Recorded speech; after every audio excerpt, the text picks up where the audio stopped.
Good morning. I'm Kalili Bien, and I will be the moderator for today's media availability. To start, APH Chief Epidemiologist Janet Pichette will first say a few words, followed by APH Acting Director Adrian Stirrup, then Interim Austin Travis County Health Authority Dr. Mark Escott, and then we'll open it up to the pool reporter who will ask questions from the media. Janet, over to you. Good morning, everyone. My name is Janet Pichette. I'm the Chief Epidemiologist with Austin Public Health.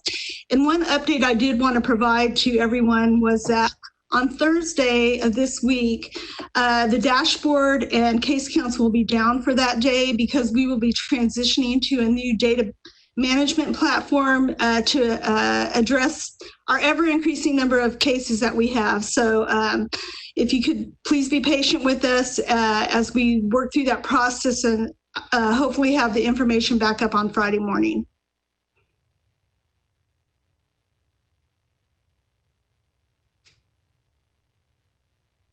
Adrian?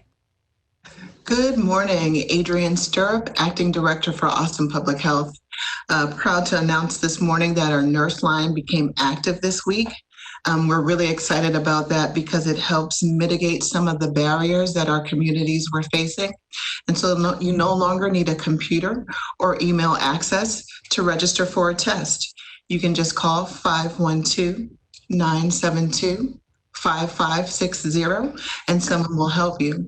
What we're really excited about is option 3 will give our community access to over 200 languages. So now you will have the ability to register for a test in your preferred language.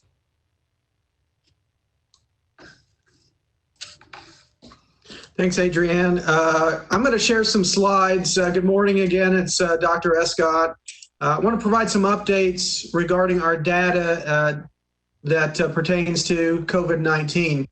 The first slide I'm going to show you is our new confirmed cases. And again, you can see this hockey stick appearance that has formed on the right side of your screen. This represents a substantial increase in our number of cases that have been reported over the past week or so. When we look at our data from last week compared to the previous week, our case numbers have increased by 90%. So this really is a substantial and exponential increase in the number of cases that we're beginning to see, which is leading to our concern that we shared earlier this week. When we look at that in terms of doubling time, how long it takes that we expect for the cases to double, we can see that we were sitting at about 44 days, which was really good. In fact, you can see from this trend, the yellow line, which is the 7-day moving average of that doubling time, was continuing to increase since the beginning of this pandemic. And then suddenly we see that drop off. So in the past week, we've gone from 44 days to 25 days. So dramatic change, also indicating a substantial change in our conditions here locally. And finally, on this slide, you can see that we also have had a substantial increase in those number of new admissions on a single day. That's the yellow line that you see here. You can see that we were oscillating between about 8 and 10 new admissions a day, and now our 7-day moving average is sustained above 20, which necessitated our movement along with the other indicators to that stage 4, which is the more cautious stage. So that we can try to bend the curve again, try to flatten the curve, and try to get a handle on this issue. I do want to point out some new data that we also have, and that's related to hospitalizations and the length of stay. This may be hard for folks who aren't used to seeing these box plot type of graphs, but I'm going to explain it a little bit. The bottom of the box represents the 25th centile, and that means that 25% of individuals hospitalized are hospitalized for 2 days or less. The middle line in that box is the 50th centile. So 50% of individuals hospitalized are hospitalized for 4 days or less. And the top of that box represents the 75th centile, which means that 75% of individuals are hospitalized for 9 days or less. So these are significantly lower numbers compared to other data related to length of hospitalizations. You can see these dots that go all the way up past 70 days indicates other cases. So we do have some individuals who are hospitalized for weeks and sometimes months, but the vast majority of individuals are less than 9 days. So we take this data, and this data is going to be utilized to feed into our model that Dr. Lauren Myers and her group at the University of Texas have been that have been working with us to perform these models, these predictive models, as well as the models for the triggers to help inform if we need to change our predictions or change the triggers in the future due to this new information. We hope to have information on that next week as that model gets revised. Right now we have plenty of capacity in our hospitals. So it's important that folks understand that we're not saying that the hospitals are overwhelmed now. In fact, there's plenty of capacity in hospitals, in our ICUs, and there's plenty of ventilators right now.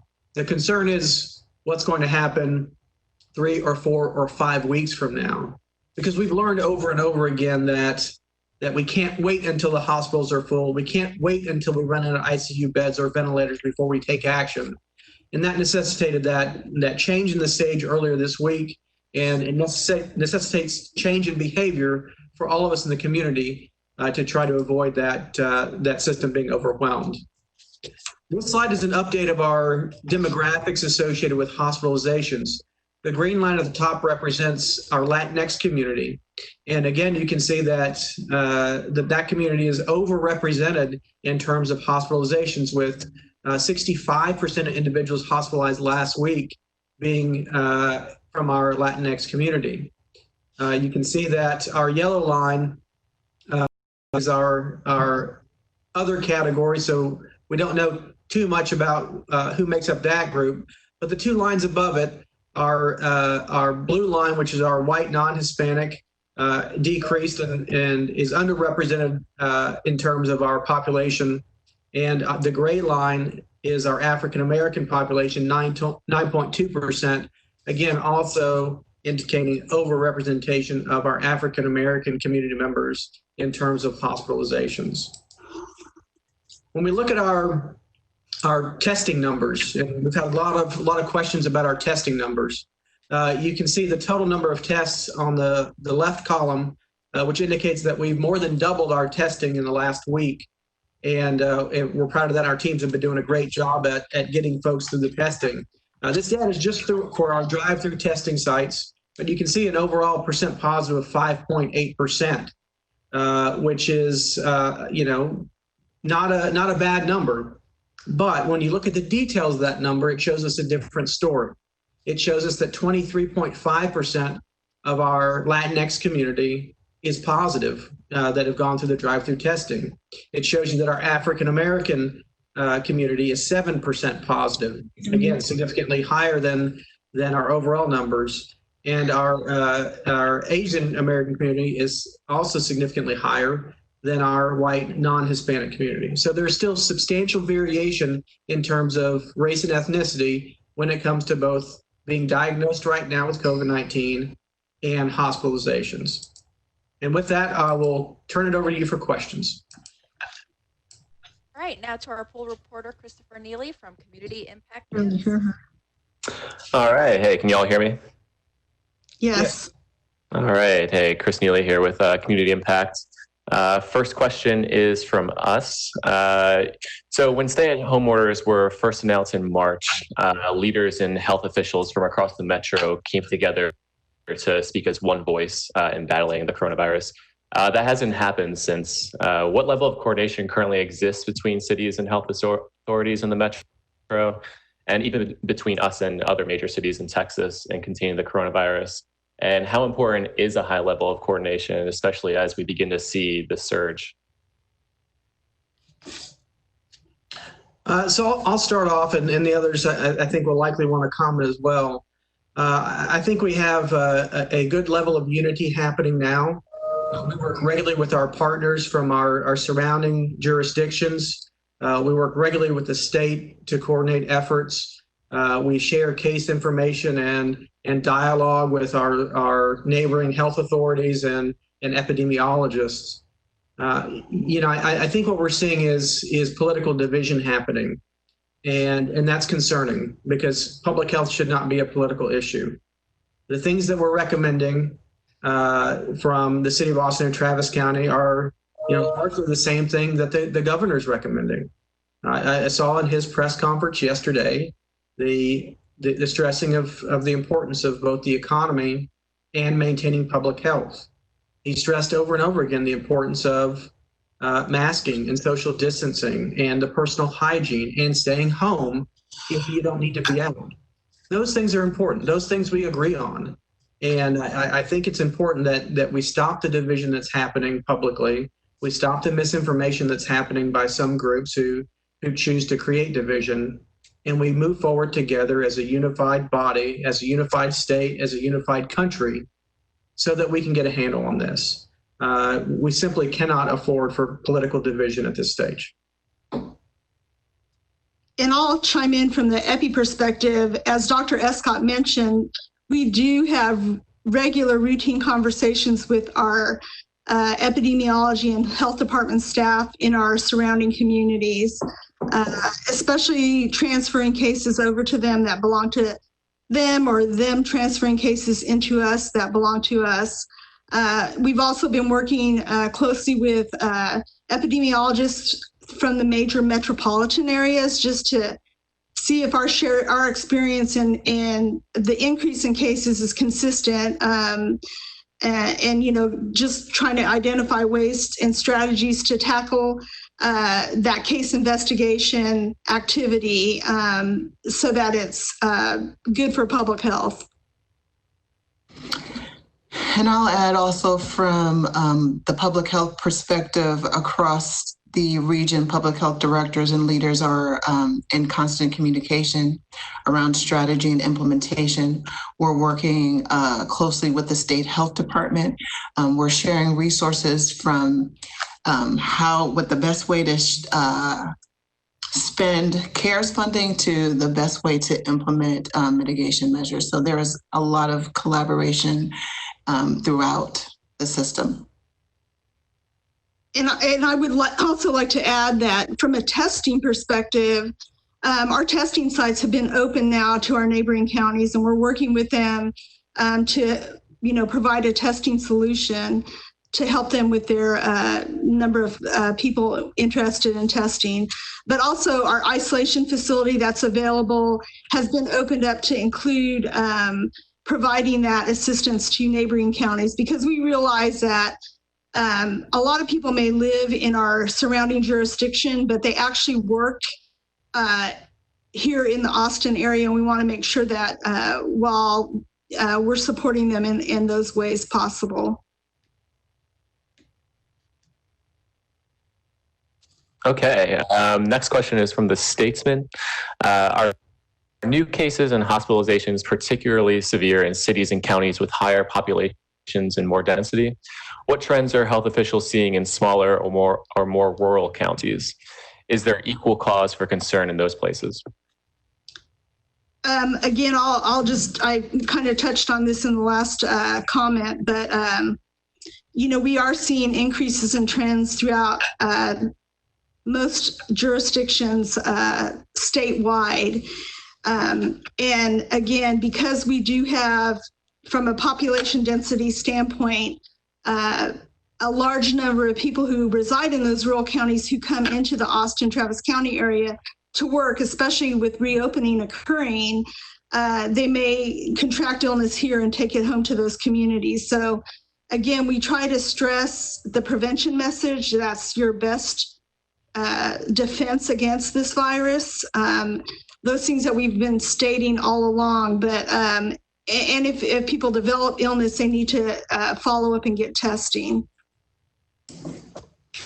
And let me just also say, we've seen this trend happen before. When COVID-19 first came to Texas, we saw that we had cases discovered in metropolitan areas, and we said back then it's going to spread to the rural communities, and it did. When we see a spike in new cases happening in larger jurisdictions, we can also predict similarly that spikes will occur in in less densely populated counties. And, we have to remember that this is a virus, not dissimilar from the flu in terms of the ease of spread. It will spread to other communities. It will spread, from large cities to rural communities. But, our concern is that the message that's being shared regarding precautions is different between the metropolitan areas and the smaller communities. The message should be the same. The message that you're hearing from us in the city of Austin is very similar to the message that's being shared by the governor, that we have to be safe. We want things to be open.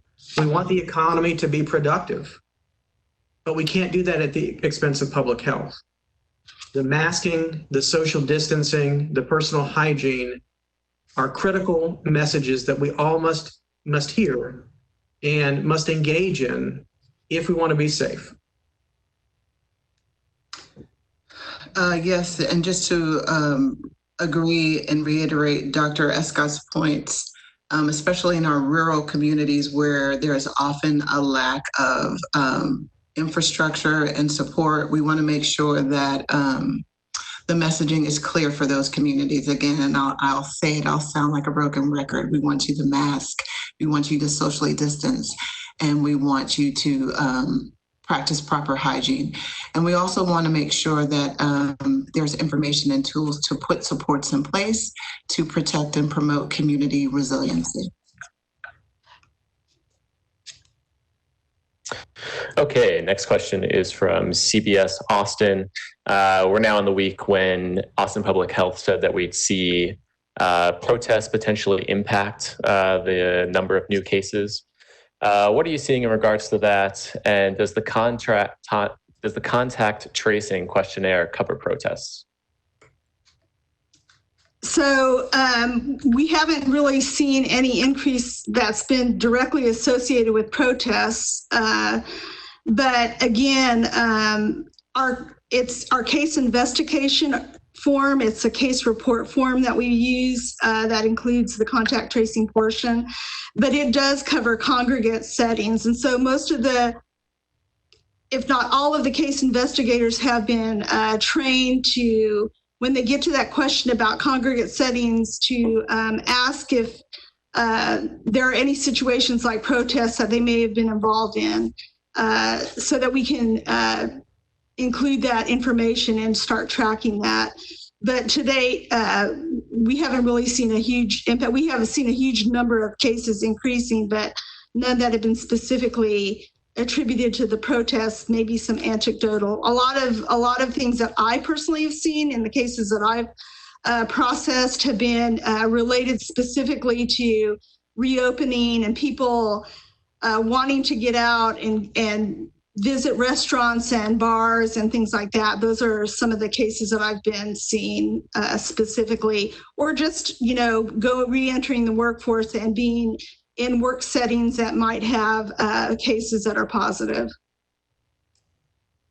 Let me just add that, as Janet just said, we asked about gatherings, and there's lots of different gatherings. We have Memorial Day gatherings, we have gatherings for parties, and certainly we had large gatherings for the protests.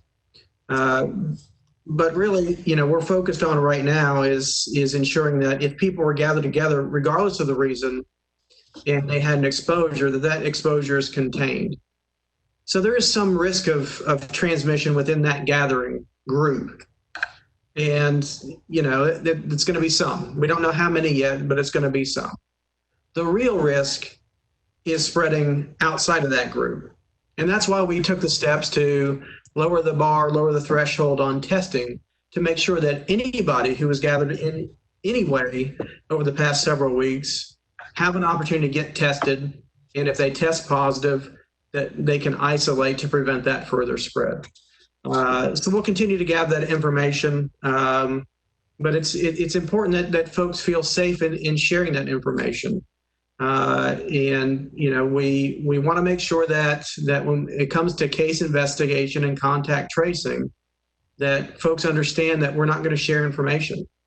We're not going to share information with law enforcement. We're not going to share information with other governmental entities. It is health information. It's private information. It is confidential. And just like with any other disease investigation, from HIV to STDs to things like tuberculosis, this information is safe and it's secure. And we will not use it in any way to identify individuals. When we do the contact tracing and notify somebody they've been exposed, they never know who exposed them. So it is a very secure way to share information to really help us in public health gain control and keep people safe and healthy. And I appreciate that, Dr. Escott, because we want our community to understand those protocols and protections that are in place, because we want people to be able to exercise their right to protest, and we want you to be able to do it safely. Masking, social distancing when you can, washing your hands. And I think it's important to note that at the very core of what our community is currently protesting, those systemic inequities that pave the way for police violence also contribute to the disparities that we're seeing with this pandemic. And so, from a public health standpoint, we understand that too is a public health issue that we're working to resolve. And as we partner with our community for any other public health issue, we want the community to engage. We want their voices to be heard. We just want them to do it safely. Okay, the next question is from Univision. This kind of also relates to gatherings. In the past week, we've seen a huge jump in the number of new cases. Experts have said that this is the result of Memorial Day weekend gatherings. Soon we'll see more cases from the protests, and we have Father's Day coming up around the corner. What's the plan to avoid a medical crisis here locally? Again, this goes back to those simple protections. It's not exciting. I understand people are not getting excited about social distancing. They're not excited about masking or washing their hands. But that's how we control the size of this storm. We talked about this from the beginning, equating this to a hurricane preparation. Except unlike a hurricane, we can control the size of the storm by following those simple things, that simple advice, the washing the hands, the not touching your face, staying home when you're sick, masking in public, and social distancing. Those simple things are the best way we can protect each other, protect our community, and protect our fathers. And I'll tell you that within our City of Austin employees, we've had a number of people who have lost their fathers from COVID-19. We cannot let this continue. We have to protect those who are at risk. And our fathers, my father, is at risk. We have to, I know it's hard for us not to get together with our fathers who are older. It's hard for us not to gather together as families. But we have to understand, if we want to honor our fathers, we have to do it safely. We have to stay apart. And we have to follow those simple guidelines to protect one another. I agree, Dr. Escott. The social service branch of the EOC did a lot of promotional work with faith-based organizations around Mother's Day celebrations. And we are doing the same for Father's Day. And yes, right, we have to treasure and honor our fathers. And we do this for them. And so a lot of churches have put together visual or virtual celebrations of dads that they'll play during their virtual services. We're encouraging folks to use Zoom to connect, to go back to the old school three-way calling. That's how you can show your father appreciation this day. That is the best gift of love, this gift of separation, social distancing, masking, and proper hygiene. And I would just like to add on to what Adrian was saying and Dr. Escott. the mask is there to protect the people around you. It's not protecting you, but those that you come in contact with. So should you choose to participate in activities, you need to absolutely be wearing your mask and doing those things that we've been saying, those prevention activities and social distancing. And by all means, if you're sick, stay home, don't participate. Okay, thanks. Gift of love is the gift of separation. So this next question is from COVIO. While hospitalizations and new hospital admissions are both on the rise at both the state and local level, the governor and others are saying we still have plenty of capacity and that it's not really a concern. Why are Austin Public Health and Austin Travis County leaders so concerned with the upward trend in hospital admissions? And what would you say about the governor's argument that hospital capacity is not really a concern? Look, I agree with the governor's comments that hospital capacity is not a concern today. It's not a concern for us today. We have plenty of space. There's plenty of PPE in the hospitals right now. The workforce is healthy and present. That's not our concern. Our concern is 3 or 4 or 5 weeks from now, if this skyrocketing trend continues. At that stage, our hospital capacity could be overwhelmed. Our ICUs could be overwhelmed. Our ventilator capacity could be overwhelmed. We could be facing a shortage of personnel because there's so many patients, or because they themselves are being exposed. So we do not want to sustain a trajectory that we have right now, because we can't. We've seen this happen over and over and over again across the world, that when we wait too long to sound the alarm keeps ringing for weeks and weeks, far surpassing our ability to care for people.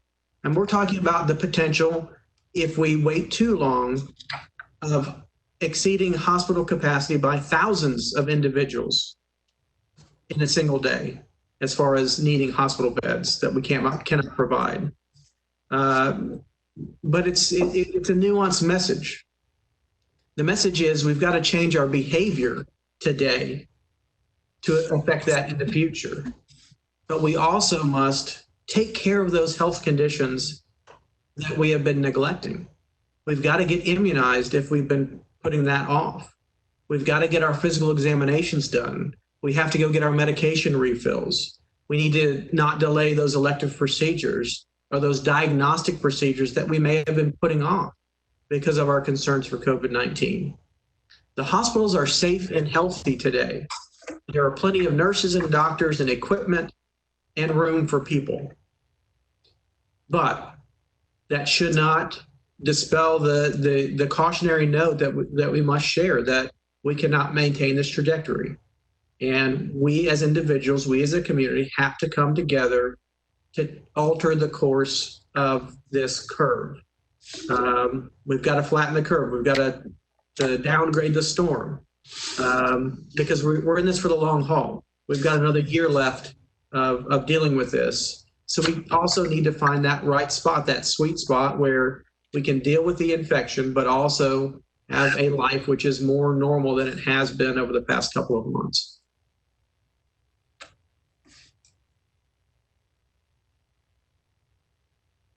Okay, next we have a good question from Austonia. Are we seeing new cases among healthcare workers or any clusters inside hospitals or clinics? So I'll answer that. So we have seen clusters in a few hospital settings. Again, we follow up with those clusters and those organizations to provide guidance or manage those types of outbreaks that might be occurring. Most of our healthcare systems are on top of it. They have infection preventionists on staff who help mitigate those types of issues. So for the most part, I think they're being managed fairly wisely.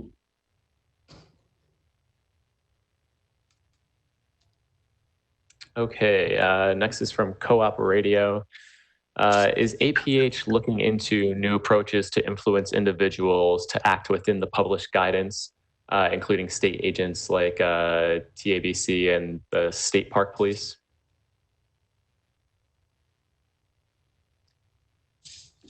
I personally have not heard of any, and I'm not sure in what context they're asking that question, but I've not been approached by any other state agencies related to follow-up of cases from a case investigation standpoint. I don't know about if it's related to enforcement or what the question's referring to. It's referring to enforcement of, guidelines. Yeah. I'll jump in and say that I was happy to hear the governor yesterday talk about TABC and the enforcement of bars. We do have an ongoing concern about the risk of disease spread in bars, particularly bars who are not compliant with the state guidance on COVID-19. So I think that we as a city and county are also interested in how we can enforce those things that we can enforce. The governor yesterday talked about the non-enforcement of masking itself, but certainly indicated that enforcement of other aspects may be appropriate so that we can further stem the spread of COVID-19. So we are certainly in discussions on how we can look at the law and potential enforcement actions. So, we certainly do not believe that there's any role for criminalization of some of these items, but it is helpful for us to be able to inform restaurants and bars and other businesses that it's okay for you to require masking, that it's enforceable if you decide as your business to not allow people in without masks. I think it is an absolutely responsible thing to do for businesses to take a stand, not only to protect other customers in that business, but to protect their employees. And I think this is a strong position that our business community needs to take in order to ensure that we are doing as much as we can to mitigate that risk of spread, to protect our community, and to ensure that those businesses can stay open. Okay, the next question is from KXAN. There's a case in Dallas of a woman who tested positive for COVID-19 for a second time, once in February and now again in June. How concerning is that? And have you seen any cases like that in Austin? And what's the status of the Latino task force? So let me talk a bit about retesting positive. We continue to see stories about this, and it's not surprising. We know that somebody may have the illness, and then they can continue to shed virus or have virus present for an extended period of time. That does not necessarily mean they are infected again. It doesn't even mean that they are infectious still, because you can have dead virus, you can have low levels of virus that are present that do not indicate a substantial risk of spread. But also it's important to know that there's variability in immune response. We know this from other diseases. We've all heard of folks who had chickenpox twice. We've all heard of folks who've had immunization for various things but still get it. There is variable immunity.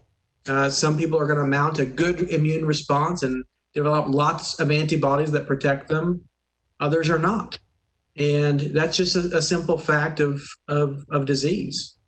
So it's not surprising to us that may be the case. It won't be surprising if somebody can get it again. This does not indicate that immunity is short. It indicates to us what we already know, that immunity is variable. And we certainly expect to see circumstances where that could happen. Again, our advice to everybody, whether you've had COVID-19 or not, is to protect yourselves, protect your family through the measures that we've described. Thank you, Dr. Escott. And I'll just touch briefly on the section of the question pertaining to the task force. This past Saturday, Austin Public Health hosted a Facebook Live event that was for Spanish speakers. We did offer interpretation for those who spoke English, and it really was an opportunity for us to hear from that community about the challenges as well as the successes, and where they would like Austin Public Health to go as we continue to plan the response. Internally, we've done a good job of planning for our communities, but as we're learning, this pandemic is different from our typical response efforts. And so it will be an iterative process. And we want to make sure that our community engagement strategy captures all aspects and facets of our community. So this past Saturday was the first conversation. We have another conversation planned for July 11th that will be focused on all communities of color and be open to speakers of other native languages, Spanish, Vietnamese. We've been talking to or with different leaders in the Latinx community about what our next steps should be. And so I think we've all had the time to do, but as Dr. Escott said, this will be a marathon. So now we're really taking an opportunity to do and plan and strategize in conjunction with our partners. And so as those conversations with community and with key stakeholders develop, we will have a better idea of what type of body would be best served to make sure that there's that constant communication between the community and the planning efforts. Okay, next question is from KUT. How many case investigators and contact tracers do you think you'll need, and what kind of goes into calculating how many you think you'll need, and how many people are currently working in those roles? So currently we have upwards to, I'm going to say 48 case investigators that are on staff. We have been onboarding people each week to support that effort. Our goal is to get to roughly about 115 case investigators / contact tracers, to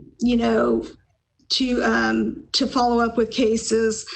And the number that we use to calculate that is based on a CDC guidance document on contact tracing and case investigation, where they estimate that we should have roughly 9 case investigators or contact tracers per 100,000 population. So that's where we have. In addition to what Austin Public Health has, we have interlocal agreements with the University of Texas Dell Medical School and Community Care and Central Health, who will also be providing support in some of those efforts. So I know Dell at one point had 20 on staff and could ramp up, and Central Health is working right now to hire on and onboard folks with a July timeline in place. Let me just jump in. We're going to have to jump off here soon, so if this can be the last question, please. Yep, yeah, this is the last question. This one's from Fox 7. Can you provide guidelines or protocol for business owners such as restaurant, bars, when it comes to sharing information about a positive COVID test among employees? Should they immediately shut down, tell customers, et cetera? So I'll add in here, we work with our environmental health services division. So we notify them so that they can follow up with that restaurant owner to follow up, as far as like notifying them that they may have a positive case there.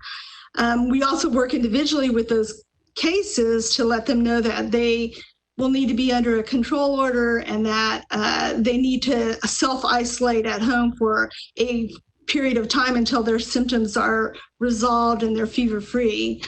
But again, we follow the CDC guidance that's out there and the guidance that the state health department's provided to respond to those types of cluster investigations, and manage it as they come to us. So, and again, we try to stress that everybody, if you're in the restaurant industry or working in a bar, you need to be following, those protective measures that we've been stating over and over today about social distancing and wearing your face mask, making sure that you use proper hand hygiene.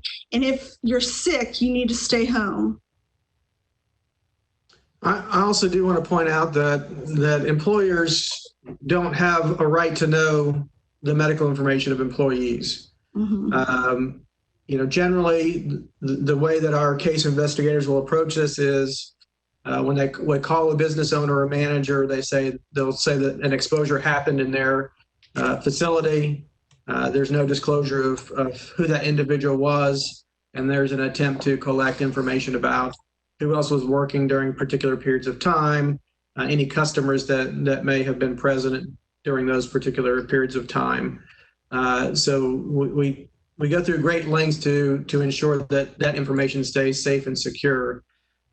Certainly if individuals are positive, we encourage them to share as much as they are comfortable with individuals who may have been exposed, because there should not be guilt or shame associated with having an illness of any kind.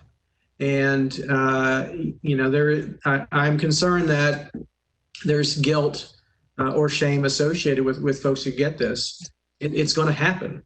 A significant number of us are going to get this at some period of time, particularly if we don't get a vaccine in a timely fashion.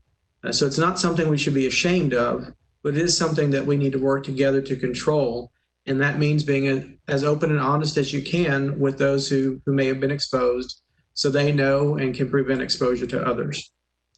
And I will also like to add to that, just based on the number of cases that I've been working on personally, a lot of businesses and a lot of business owners have actually, when they are aware of an employee who is positive, have required the rest of their staff to go in and get testing, just to be sure that they, can eliminate any other concerns about exposures. But so they have been proactive, and I mean, from an occupational safety standpoint, they've referred people on, and that's across a whole number of different employers, whether it's construction, restaurants, and other facilities. Okay, yeah, that's all the questions for today. Thanks, guys. Thank you. Thank you. Thank you. Before we wrap up, would you guys like to leave any closing remarks? Start with you, Adrian. Sure. Wear a mask if you go out, socially distance, wash your hands, and if you're sick, please isolate either at home or call 311 to get connected to one of our isolation facilities. And I would just like to add, if for some reason you do become a case and you are contacted by one of our case investigators, know that the information that you share with us is protected under privacy laws. And so it's very, very important that you are able to share contact information with us, and you can do that without fear of retaliation. We don't share that information with any enforcement bodies, but our goal is to try to mitigate and squash an outbreak should it occur within a setting. So we're trying to, as we've been saying for months now, trying to flatten the curve, and that's one way we do it. I agree with everything they just said, and to stress the importance of what Adrienne said about our isolation facility. We have a hotel that has lots of capacity for individuals who have tested positive who are concerned they're positive and are awaiting test results, or those that have a high risk of exposure. It's a room. It's a hotel room by yourself. You have your own bathroom, TV, internet. You get fed. It's a hotel. I want people to take advantage of that because we're concerned about the risk of household transmission, particularly in those who have trouble isolating themselves at home. If you don't have your own room where you can stay away from your family, if you don't have your own bathroom, if you don't have the ability to have that social distancing, please take advantage of that free opportunity. We're looking at some other interventions to try to help people isolate better at home if they're not able to utilize our isolation facility, but it's there, it's available, and there are plenty of vacancies there for folks who need it. Dr. Escott. All right, that concludes our media availability for today. Thank you to Janet Pichette, Adrian Stirrup, Dr. Mark Escott, and the poll reporter for joining us today. Thank you. Thank you. Thank you.